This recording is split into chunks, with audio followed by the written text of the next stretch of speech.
దుల్కర్ సల్మాన్ నటించిన periodic drama కాంతా movie review. Release కాకముందే ఈ మూవీ తమిళ్ మూవీ యాక్టర్ అయిన ఎంకేటి ఆటోబయోగ్రఫీ అని రూమర్స్ అయితే చాలా వచ్చాయి. కానీ ఆయన స్టోరీకి ఈ మూవీకి అసలు సంబంధమే లేదు. మూవీ విషయానికి వస్తే ఒక హీరోకి ఒక డైరెక్టర్కి మధ్య ఉండే ఈగో క్లాషెస్ చుట్టూ తిరుగుతూ ఉండే స్టోరీ ఇది. ఒక హీరోకి డబ్బు, హోదా, సెలబ్రిటీ స్టేటస్ వచ్చాక ఎంతలా మారిపోతాడు. నమ్మకంతో యాక్టింగ్ నేర్పించిన గురువుగారి స్టోరీ కొట్టేసి సినిమా తీయాలి అనేలాగా మారిపోతాడు.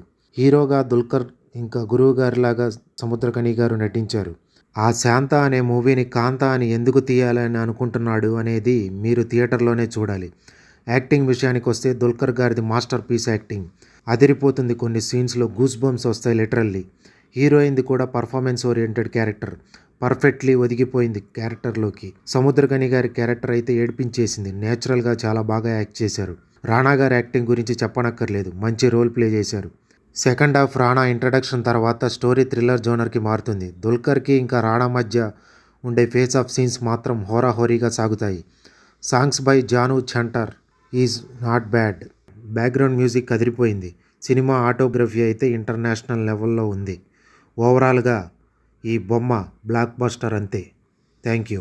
మరిన్ని ఇలాంటి తెలుగు మూవీ అప్డేట్స్ కోసం please subscribe to our YouTube channel movie shot 24 frame.